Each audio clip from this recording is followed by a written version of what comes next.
Fibrinogen से fibrin का बनना इज कोगुलेशन, ऐसे है ना। फाइब्रिनोजेन से फाइब्रिन का बनना, उसे क्या कहते हैं, हम कोगुलेशन कहते हैं।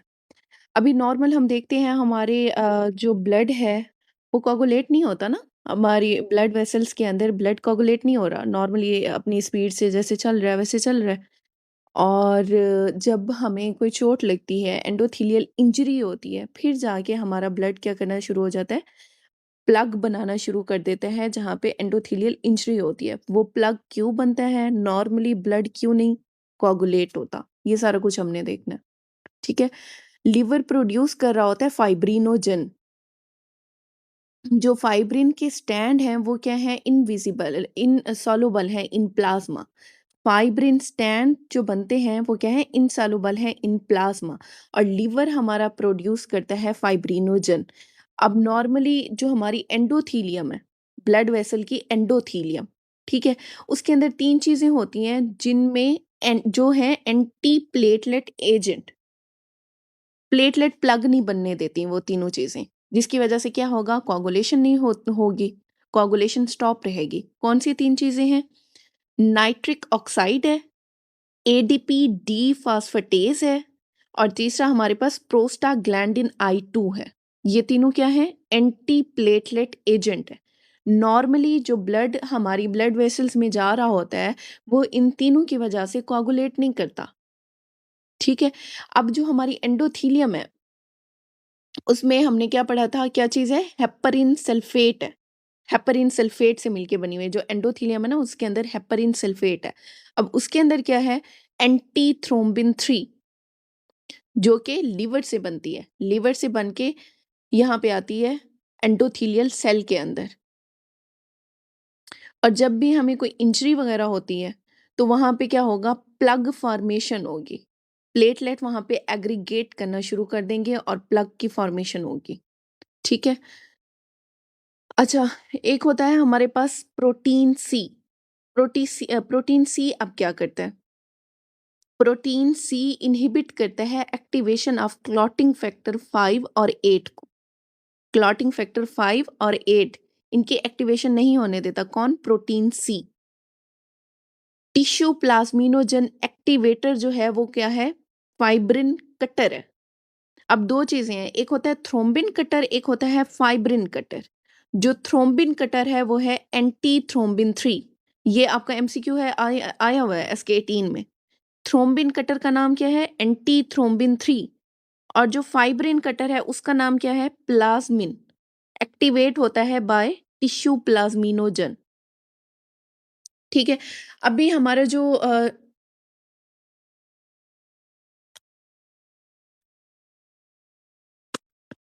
ये है क्या कहते हैं, पाथवे, कोगुलेशन पाथवे। ठीक है। अभी वो खोले, मैंने आपको पिक्चर शेयर की हुई है ग्रुप में कोगुलेशन पाथवे की, प्लीज अपनी अपनी वो खोल लें। अच्छा देखो, दो तरह के पाथवे होते हैं हमारे पास, एक होता है इंट्रिंसिक पाथवे, एक होता है extrinsic pathway. Intrinsic pathway start होता है फैक्टर 12 से, जो एक्सट्रिंसिक पाथवे है वो स्टार्ट होता है फैक्टर 7 से, या उसे हम क्या कहते हैं, टिश्यू फैक्टर कह देते हैं। ठीक है। और एक होता है हमारे पास कॉमन पाथवे। कॉमन पाथवे के ऊपर एक्सट्रिंसिक और इंट्रिंसिक फैक्टर दोनों आके मिल जाते हैं। कॉमन पाथवे कहाँ से स्टार्ट होगा, फैक्टर 10 से स्टार्ट होगा। अगर खाली ये कोगुलेशन वाला कैस्केड देखें ना, इस पे 2 से 3 घंटे का लेक्चर बनता है, लेकिन इतना ज्यादा आपको जरूरत नहीं है, आपने सिर्फ उतना पढ़ना है जिससे आपकी एमसीक्यू सॉल्व हो। अच्छा देखो, इंट्रिंसिक फैक्टर में क्या है हमारे पास, फैक्टर 12। फैक्टर 12 का नाम क्या था, मैंने आपको सारे फैक्टर्स के नाम बताए हुए हैं। फैक्टर 12 का नाम क्या था, हेगमैन फैक्टर। Hageman factor. अब हेगमैन फैक्टर से ये स्टार्ट हुआ, ठीक है। उसके बाद इसने एक्टिवेट किया फैक्टर 11 को, फिर किया फैक्टर 9 को, फिर किया फैक्टर 8 को, और फिर इसने जाके कॉमन पाथवे के साथ ये मर्ज कर जाता है। और जो एक्सट्रिंसिक पाथवे है वो कहाँ से स्टार्ट हो रहा है, फैक्टर 7 से। फैक्टर 7 का नाम क्या है, टिश्यू फैक्टर, टिश्यू फैक्टर। वहां से फैक्टर 10, ठीक है। अब फैक्टर 10 से थ्रोम्बिन और फाइब्रिनोजन, या फिर इसे हमने कैसे याद किया था, 10, 2 और 1। फैक्टर 10 हो गया, फैक्टर 10 का नाम क्या था? Stout factor. अच्छा 10 हो गया, उसके बाद 2 हो गया, फैक्टर 2 क्या है हमारे पास? थ्रोम्बिन है। और 1 क्या है हमारे पास? फाइब्रिनोजन है, ठीक है? फाइब्रिनोजन से क्या बनता है हमारे पास? फाइब्रिन के क्लॉट्स बनना शुरू हो जाते हैं। और फैक्टर 4 का नाम क्या था भला?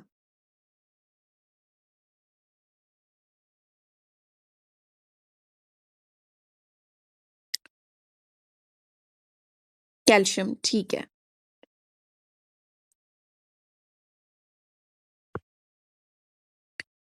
अच्छा ये जो आपका कोआगुलेशन पाथवे है ना, ये काइनिन के पाथवे के साथ-साथ चल रहा होता है। कोलेजन बेसमेंट मेम्ब्रेन एक्टिवेट करती है प्लेटलेट को, ठीक है? उससे क्या एक्टिवेट होगा? आपका फैक्टर 12 एक्टिवेट होगा।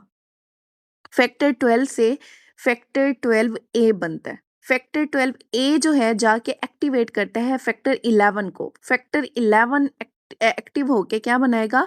फैक्टर 11 8 बनाएगा। अब फैक्टर 10 सॉरी फैक्टर 12 और फैक्टर 11 ए जो इनकी एक्टिवेटेड फॉर्म है, इन्हें इनहिबिट करने के लिए आता है C1 एस्ट्रेज इनहिबिटर। और ये C1 एस्ट्रेस इनहिबिटर किससे इनएक्टिवेट होता है? कैलक्रिन। मतलब कैलक्रिन ने नेगेटिव इफेक्ट करना है C1 एस्ट्रेस इनहिबिटर पे, और C1 एस्ट्रेस इनहिबिटर ने नेगेटिव इफेक्ट शो करना है फैक्टर 12 ए और फैक्टर 10 ए के ऊपर। उसके बाद आपका फैक्टर 10 ए जो है वो एक्टिवेट करता है फैक्टर 9 को। फैक्टर 9 से फैक्टर 9 ए बन जाता है, और उसके बाद ये जाके एक्टिवेट करता है फैक्टर 10 को। इतनी ज़्यादा डिटेल की आपको ज़रूरत नहीं है, बस इतना याद रखो ये स्टार्ट कहाँ से हो रहा है और एंड कहाँ पे हो रहा है। अभी देखो अपनी रफ़ी में ना, in intravascular damage what is activated first by coming into contact with collagen? कौन सा एक्टिवेट होता है? सबसे पहले फैक्टर 12 एक्टिवेट होता है। अब इंट्रिंसिक पाथवे है आपका और एक्सट्रिंसिक पाथवे है। Intrinsic pathway is activated by सब एंडोथेलियल कोलेजन। जो सब एंडोथेलियल कोलेजन है वो एक्टिवेट करेगी किसे? इंट्रिंसिक पाथवे को। और इंट्रिंसिक पाथवे क्योंकि लंबा पाथवे है, तो ये कहाँ से तो इसमें हम क्या कराएंगे? एपीटीटी कराएंगे। APTT is use to check which is major of factor 2, factor 5, factor 8, factor 9, 10, 11 और 12 एंड फाइब्रिनोजन। अच्छा ये फैक्टर्स वैसे मेरा नहीं ख्याल कि अब आपको याद करने की ज़रूरत है। आपने कॉमन पाथवे और जो इंट्रिंसिक पाथवे है इन दोनों को मर्ज कर देना है। तो ये सारा कुछ किस में आ जाएगा? इंट्रिंसिक पाथवे में आ जाएगा। और ये जो है आपकी एसके 18 में ये क्वेश्चन किया हुआ है, मतलब उन्होंने फैक्टर्स का पूछा हुआ है। आई थिंक जो मैंने टेस्ट लिया है आपसे हेमाटोलॉजी का उसमें भी फैक्टर्स का पूछा हुआ है। ऐसा ही है ना? तो ये फैक्टर्स याद रखने हैं। इंट्रिंसिक में कौन सा है, एक्सट्रिंसिक में कौन सा है? अच्छा नेक्स्ट है हमारे पास all clotting factor are protein and synthesize in liver. अब ये बहुत इंपॉर्टेंट चीज है। सारे जो क्लॉटिंग फैक्टर हैं वो क्या है? प्रोटीन है। और कहाँ पे सिंथेसाइज होते हैं? लिवर के अंदर। क्या चीज लिवर के अंदर सिंथेसाइज नहीं होती? कौन सा फैक्टर? Factor 4 and factor 8। ये दो अंडरलाइन कर लो। ये दो कहाँ लिवर से नहीं बनते। अच्छा नेक्स्ट है हमारे पास एक्सट्रिंसिक पाथवे। एक्सट्रिंसिक पाथवे का क्या है? Extrinsic pathway is activated by tissue thromboplastin. किससे एक्टिवेट होगा? टिश्यू थ्रोम्बोप्लास्टिन से। Thrombin time is use to check it. क्योंकि ये छोटा पाथवे है एक्सट्रिंसिक पाथवे, ठीक है? इसे हम कैसे चेक करेंगे? By the PT, prothrombin time. और इसमें जो मेजर होंगे फैक्टर वो है फैक्टर 2, फैक्टर 5, फैक्टर 7 और फैक्टर 10। देखो 7 से तो वो स्टार्ट हो रहा था, ठीक है? उसके बाद 10 और 5 क्या है हमारे पास? 10, 5 और 2 ये है हमारे कॉमन पाथवे। अच्छा next, which factor activate clotting as well as kinin system? अब मैंने आपको क्या कहा था मैडम कि जी जी जी। मैडम ये जो फैक्टर्स हैं 10 2 1 हम्म। ये कॉमन पाथवे में आता है ना? 5 5 हाँ फिर कैसे? फैक्टर 10 2 1 हमने अपनी 1 आसानी से याद किया हुआ है, आसानी के लिए, कि ये किस में आते हैं? कॉमन पाथवे में आते हैं। लेकिन जो फैक्टर 2 है वो भी हमारे कॉमन पाथवे में आता है। फैक्टर जो कैल्शियम है वो भी कॉमन पाथवे के ऊपर इफेक्ट कर रहा होता है। लिपिड्स हैं वो भी कॉमन पाथवे के ऊपर इफेक्ट कर रहे होते हैं। ये हमने बहुत ज़्यादा सिंप्लीफाई करके याद किया हुआ है, मतलब 10 टू 1, 10 टू 1, ये हमने अपनी ईज़ीनेस के लिए याद किया हुआ है। समझ आई? सही, सही, सही, सही। लेकिन फैक्टर 5 में भी इसी में आएगा, कैल्शियम भी इसी में आता है, लिपिड्स भी इसी में आते हैं। अगर आप अपनी फर्स्ट एड खोल के देखें ना, बहुत ज़्यादा कॉम्प्लेक्स करके वहाँ पे दिया हुआ है। ठीक हो ये गया? मेरे साथ ही है फर्स्ट एड, ठीक है? इसमें उन्होंने सारा वो काइनेन का पाथवे भी साथ-साथ चलाया हुआ है। ये जैसे अभी मैंने थोड़ी देर पहले आपको बताया था, C1 एस्ट्रेज़ इन्हिबिटर, कैलकरिन और regulatory pathway, protein C, S, ये सारे इसके ऊपर इफ़ेक्ट कर रहे होते हैं। लेकिन ना, मेरा नहीं ख़्याल कि आपको ये सारा कुछ रिटेन करने की ज़रूरत है। आपने सिर्फ़ उतना करना है जिससे आपके एमसीक्यू सॉल्व हो जाएँ। वरना तो यार सारा दिन यही बैठ के पढ़ते रहो आप, फिर भी पूरा ना हो शायद। ठीक है? अच्छा, ठीक हो गया, ठीक हो नॉर्मल वैल्यू तो बताओ ज़रा मुझे पीटी और एपीटीटी की, और बीटी की भी, ये मैंने आपको हेमाटोलॉजी में पढ़ाया हुआ है।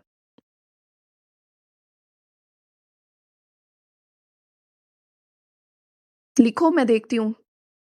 Which factor activated clotting as well as kinin system? अब मैंने आपको बताया कि कोआगुलेशन जो पाथवे है उसमें साथ-साथ काइनेन सिस्टम भी एक्टिवेट हो रहा होता है, ठीक है? वो कौन-सा फैक्टर है? Hageman factor, factor 12।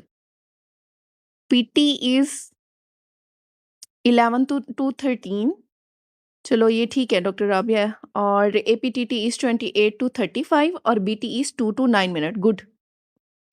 अच्छा, नेक्स्ट है हमारे पास laceration on a girl's finger which when in contact with exposed basement membrane, kinin and platelet aggregation is activated. Which of the following factor is responsible? Obviously कौन सा factor responsible होगा? Factor 12, जिसे हम क्या कह रहे हैं? Hageman factor. इंट्रावेस्कुलर इंजरी जहां पे भी होगी वहां पे सबसे पहले फैक्टर 12 एक्टिवेट होता है।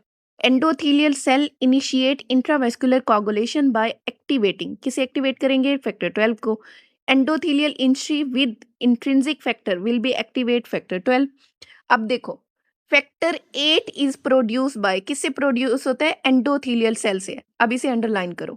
ऊपर हमने क्या पढ़ा था? सारे क्लॉटिंग फैक्टर कहाँ प्रोड्यूस हो रहे हैं? लिवर में, लिवर में, लिवर में। Except factor 4 and 4 and 8. 4 8। And 8। ठीक है। अब नीचे इन्होंने बता दिया, फैक्टर 8 इज प्रोड्यूस बाय, कहाँ से प्रोड्यूस हो रहा है? एंडोथेलियल सेल से। एक सिनेरियो दिया हुआ था, उसमें पूछा है कि bleeding profile is normal except PT prolong, which factor deficient? अब सिर्फ पीटी जो है वो प्रोलॉन्ग है, तो वो कह रहे हैं कौन सा फैक्टर? पीटी कहाँ कौन से इसके लिए पाथवे के लिए हम कराते थे? एक्सट्रिंसिक के लिए या इंट्रिंसिक के लिए? एक्सट्रिंसिक के लिए। एक्सट्रिंसिक के लिए। और एक्सट्रिंसिक पाथवे कहाँ से स्टार्ट हो रहा है? फैक्टर 7। फैक्टर 7 से। ठीक है। तो यहाँ पे क्या आएगा? कौन सा फैक्टर डेफिशिएंट है? फैक्टर 7। नेक्स्ट है हमारे पास cryoprecipitate contain which of the following factor? इसमें क्या होगा? फैक्टर 8 होता है। ठीक है। और मेनली पूछते हैं जो सिनेरियो आता है उसमें कि फैक्टर 8 डेफिशिएंट है, अब हमारे पास अवेलेबल नहीं है, तो कौन सी ऐसी चीज़ है जो हम ट्रांसफर कर सकते हैं? तो वो आप क्या करते मैडम हैं ट्रांसफर? इसमें जी, जी, जी। मैडम इसमें फैक्टर 13 भी होता है ना? दोनों होते हाँ, हैं ना, फैक्टर 8 और 13, 13।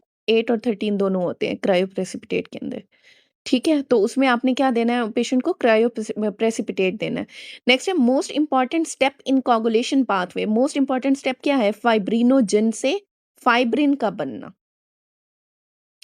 अच्छा, next, which of the following factor decrease during pregnancy? Pregnancy में क्या चीज डिक्रीज होती है? Anti thrombin 3। इसे अंडरलाइन करो। अभी रिसेंट जो आपका गायनी का पेपर था, पेपर 2, उसके अंदर पूछा हुआ था कि क्या चीज़ डिक्रीज़ करती है। ख़ैर इसका एक सीक्वेंस है, वो फिर हम जब नेक्स्ट वो कर लेंगे सारा पल्मों वाला भी, तो उसके बाद मैं आपको सीक्वेंस लिखवा दूँगी वो। अभी सिर्फ़ इतना याद रखो कि फैक्टर कौन-सा डिक्रीज़ होता है during pregnancy is antithrombin 3। A patient put on warfarin which is the first factor to decrease. Warfarin का क्या है? हम बाहर से दे रहे हैं, हमारी बॉडी के अंदर तो वारफरिन नहीं होती ना। बॉडी के अंदर क्या चीज़ होती है? वारफरिन होती है, हेपरिन होती है? Heparin. हेपरिन होती है। अब वारफरिन बाहर से दे रहे हैं, बाहर से जो चीज़ दे रहे हैं उसने क्या एक्सट्रिंसिक पाथवे को एक्टिवेट करना है। ठीक है, तो कौन-सा है वो? कहाँ से एक्टिवेट होता है? फैक्टर 7 या टिश्यू फैक्टर से। नेक्स्ट है हमारे पास फाइब्रिन इज़ स्टेबलाइज्ड बाय, कैसे स्टेबलाइज़ होगा? बाय द फैक्टर 13, और इसका नाम भी यही है। फैक्टर 13 का क्या नाम है? Fibrin stabilising factor. नेक्स्ट है which is the best source given for the factor 9 in its deficiency. तो क्या देना है आपने एफएफपी। अब देखो एफएफपी में पी को देखो, पी को उल्टा करो तो फैक्टर 9 बनता है। पी को अगर उल्टा करके लिखो फैक्टर 9, तो best source given for factor 9 is FFP. Next है हमारे पास when factor 8 is not available. ये बात मैंने आपको ऊपर बताई है कि पेशेंट की हिस्ट्री देते हैं और कहते हैं कि फैक्टर 8 अवेलेबल नहीं है। तो अब बताओ क्या लगा सकते हैं? तो उसे क्या ट्रांसफ्यूज करेंगे आप? क्रायोप्रेसिपिटेट। नेक्स्ट है extrinsic and intrinsic pathway of coagulation merge at. दोनों पाथवेज जो हैं वो कॉमन पाथवे के ऊपर आके मर्ज करते हैं। और कॉमन पाथवे कहाँ से स्टार्ट हो रहा है? फैक्टर 10 से। हाँ, फैक्टर 10 से। फैक्टर 10 से। और इसका दूसरा नाम क्या है? Stuart factor. ठीक है। नेक्स्ट है हमारे पास factor involve in endothelial injury repair. कौन सी चीज रिपेयर में हेल्प करती है? वो है आपका प्लेटलेट्स।